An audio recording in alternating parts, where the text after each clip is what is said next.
Hello friends, welcome to Amor mathematics. Amor mathematics में आप सबका स्वागत है। गाइज, आप लोगों के लगातार कॉल आ रहे थे, मैसेज आ रहे थे कि सर यूपी कांस्टेबल का फॉर्म कब तक आएगा। आज उसी का न्यूज़पेपर में निकला है अमर उजाला। जैसा कि आप लोग देख रहे होंगे कि अमर उजाला न्यूज़पेपर है, इसमें कई सारी बातें आपको पता चलेंगी कि कब से फॉर्म भरे जाएंगे, आयु सीमा में छूट मिलेगी या नहीं मिलेगी, ईडब्ल्यूएस आरक्षण इस पर लागू होगा नहीं होगा, या क्या उत्तर प्रदेश में ईडब्ल्यूएस आरक्षण किस किस भर्तियों में लागू होने की संभावना है, पार्टी का क्या रुख है, क्योंकि ईडब्ल्यूएस आरक्षण पे उन्होंने आयोग गठन करने की बात करी है। तो इन सभी बातों पे हम लोग डिस्कस करेंगे। सबसे पहले देख लेते हैं कि आज के न्यूज़पेपर में कौन सी न्यूज़ है कि कब एग्जाम होगा, क्या है और वो किसके हवाले से है। ठीक है, तो ये आपकी न्यूज़ है, प्रदेश में सिपाही व बेसिक शिक्षा की शिक्षकों की जल्द होगी भर्ती। इसमें देख लेते हैं प्रदेश पुलिस व बेसिक शिक्षा विभाग में हजारों पद, इसमें कितने हैं, 26,000 सिपाहियों की भर्ती होगी, यानी कि 26,210 ऐसे हैं जिसमें कांस्टेबल की भर्ती होगी। विज्ञापन मई में होगा, देखो मई में होगा। एक देख लेते हैं, प्रदेश पुलिस में 26,210 सिपाही व 172 फायरमैन की भर्ती के लिए विज्ञापन मई के अंत में जारी होगा। जुलाई में इसकी परीक्षा होगी और दिसंबर तक अंतिम चयन परिणाम घोषित करने का लक्ष्य है। तीन बातें हैं। और देखो ये किसने बोला है, पुलिस भर्ती बोर्ड के चेयरमैन हैं, वो कौन है, राजकुमार विश्वकर्मा। इन्होंने बताया है कि इस भर्ती के लिए एजेंसी चयन की प्रक्रिया शुरू हो गई है, जो अप्रैल मध्य तक पूरी हो जाएगी। फिलहाल सरकार से अनुमोदन लेकर मई के अंत तक विज्ञापन जारी किया जाएगा। तीन चार चीज़ें यहाँ से निकल के आई। पहली बात है कि भर्ती बोर्ड के जो अध्यक्ष हैं उन्होंने ही ये चीज़ें बताई हैं। क्या क्या चीज़ें, कि मई में आपके नोटिफिकेशन आएंगे, ठीक है, और उसके बाद से जुलाई में ये क्या करेंगे, उसकी परीक्षा कराएंगे और दिसंबर तक आपकी ज्वाइनिंग दे देंगे। ज्वाइनिंग इन द सेंस आपको ट्रेनिंग पे भेज देंगे। ठीक है, इसमें इन्होंने एक चीज़ और भी बताया कि 20% जो पद हैं वो महिलाओं के लिए आरक्षित हैं। ठीक है, और फिर यहाँ पे बेसिक शिक्षा विभाग के बारे में बात कर रहे हैं। सूत्रों के मुताबिक विभाग मंडल के गठन का इंतजार कर रही है, प्रयास करें से आयु बढ़ाकर 14-50 तक कर दी जाएगी। ठीक है, ये चीज़ें हैं। तो ये सारी बातें हैं सहायक वन संरक्षक के। कांस्टेबल के लिए इतनी बातें थी आपके लिए कि उसके जो अध्यक्ष हैं, यानी कि जो सर्वे सर्वा हैं भर्ती बोर्ड के, जहां से आपके एडवर्टीजमेंट निकलते हैं पुलिस भर्ती एवं प्रोन्नति बोर्ड से, उनके चेयरमैन ने ये बात बोली है कि आपका कब आएगा, मई में आपके फॉर्म आएंगे। ठीक है, और आपके जुलाई में आपका एग्ज़ाम होगा। ठीक है, और उसके बाद से दिसंबर में आपकी ज्वाइनिंग दे दी जाएगी। अब आयु सीमा से में आपको छूट मिलेगी कि नहीं मिलेगी, एक दो चीज़ें हम आपको बता दें। जो इसमें आयु सीमा आपकी ले जाएगी वो 1 जुलाई 2022 ली जाएगी। ठीक है, और इसमें जो जनरल की आयु है वो 18 से 22 है। ठीक है, 18 से 22 है और यही ली जाएगी। इसके अलावा इसमें कोई भी संशोधन नहीं होने वाला है। आयु सीमा में छूट की बात है, देखो गवर्नमेंट की तरफ से आयु सीमा में छूट का कोई प्रावधान नहीं जब तक कि आप लोग कोई पहल नहीं करोगे। ठीक है, ये स्पष्ट है। अगर कोई ये सोचता है कि उसको आरक्षण कोई भी मिल जाए, चाहे ईडब्ल्यूएस आरक्षण हो या कोई भी, ठीक है, तो इसके लिए लेकिन आप लोग प्रयास करोगे, क्योंकि थोड़ा सा प्रयास करोगे तो मिल जाएगा। क्योंकि बहुत सारे ऐसे लोग हैं, कई संगठन हैं जो लगातार ईडब्ल्यूएस आरक्षण को लेकर, चाहे वो स्टेट में हो चाहे वो सेंट्रल गवर्नमेंट में हो, मांग कर रहे हैं। इससे मान के चलो कि जो आयु सीमा में जो जनरल के बच्चों की समस्याएं हैं वो मान के चलो कि 80 से 90% फिनिश हो जाएगी। क्योंकि बाकी देखो कंपटीशन का है, जो भी मतलब एक फेयर चांस मिलना चाहिए, कहने का मतलब ये है। और एक बात और भी बता दें, विपक्ष ने भी इस मुद्दे को बहुत ही अच्छे से चुनाव में इसको इनकैश किया था। हालांकि वो नहीं जीते, लेकिन फिर भी विपक्ष में जो कोई बात बोली जाती है तो उसके सरकार के सभी लोगों के जो होते हैं उनके में संज्ञान होता है। जैसे कि अखिलेश यादव की हम बात करें, उन्होंने ये बात बोली थी कि कोविड काल में 2 साल की हम छूट देंगे। ठीक है, तो अगर आप लोग प्रयास करोगे, और देखो ये प्रयास कब करना है, एडवर्टीजमेंट निकलने के बाद करोगे मुश्किल होगी। कारण ये है कि एक चीज़ यहाँ से देख लो, और ये मैं क्यों कह रहा हूँ, क्योंकि हम लोग भी यूपीएसआई के लिए काफ़ी लड़ाइयाँ लड़े और हम शुरू से कह रहे थे कि आप लोग सरकार पे मतलब अच्छे से लड़ जाओ, आपको आयु सीमा में छूट मिल जाएगी। और इसमें देखो अभी आपको पहले बता, ट्विटर अभियान भी हुआ, काफ़ी लोग टीचर भी आपके बहुत सारे सपोर्ट में थे। लगातार ट्विटर अभियान हुआ इस भर्ती में उम्र सीमा में छूट को लेकर जनरल का। लेकिन यह है कि सबके जैसे जैसे कोर्स मतलब होने लगे, वैकेंसी आने लगी, सब टीचर अपने में लग गए। फिलहाल आपको बता देते हैं क्या क्या करना है।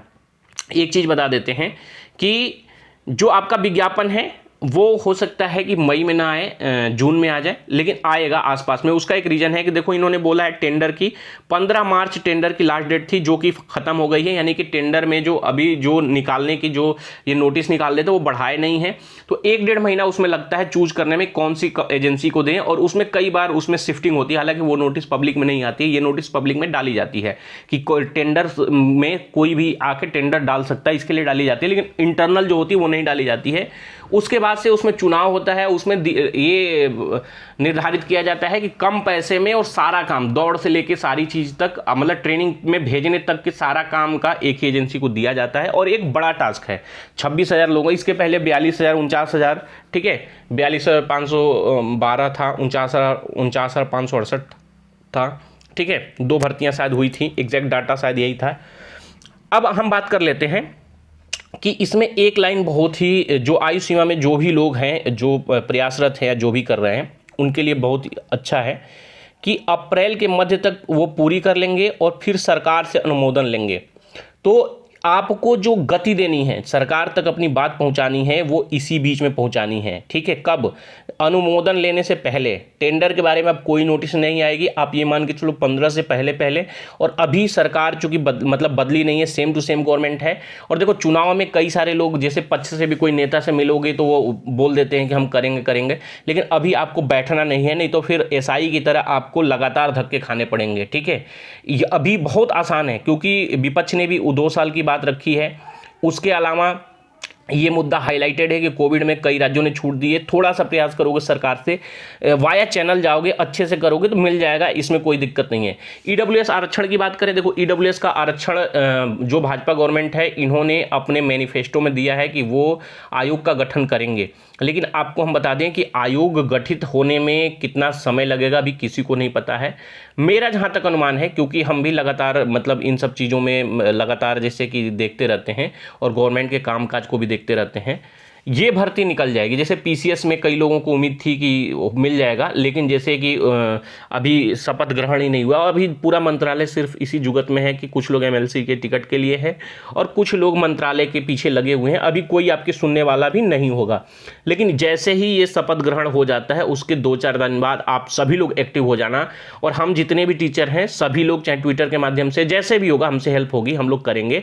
और आप लोग अपनी तैयारी स्टार्ट करो, आप लोगों को मिल जाएगी आयु सीमा में छूट, सभी के लिए 2 साल की मिल जाएगी अगर थोड़ा सा प्रयास कर लिया जाए। और ईडब्ल्यूएस के लिए भी आपको करना पड़ेगा। अगर इस भर्ती में ईडब्ल्यूएस में आयोग आपका गठन होने में बाकी चीज़ें मान के चलो 6-7 महीने का, क्योंकि बहुत सारी चीज़ें होती हैं आयोग गठित होने में, उसके सदस्यों को चुना जाता है, फिर उसके बाद से कई सारी जिम्मेवारियाँ होती हैं, मंत्रालय करना, बाकी एक मतलब उसमें बजट निकालना, तो जब तक बजट नहीं पेश होगा बहुत सारी चीज़ें आती हैं आयोग के गठन में।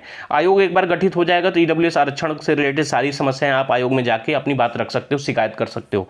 लेकिन उसको करने में मान के चलो 2 से 3 कैबिनेट के उसमें लग जाएंगे और समय लगेगा उसमें, जब तक उसमें मतलब बजट नहीं अलॉट होगा तब तक कोई उसमें कार्रवाई नहीं होगी, और जब तक उसके पूर्णकालिक जो सदस्य नहीं होंगे, अध्यक्ष नहीं होंगे, तो एक लंबी प्रक्रिया है। इस साल हमें लगता है कि हो जाएगा, लेकिन हो सकता है कि ये भर्ती आपसे निकल जाए कांस्टेबल की। तो आपको जो प्रयास करना है अप्रैल से पहले करना है। और ये मान के चलो, मैं ऐसा क्यों कह रहा हूं, क्योंकि एसआई में हम लोग बहुत झेल गए थे, ठीक है।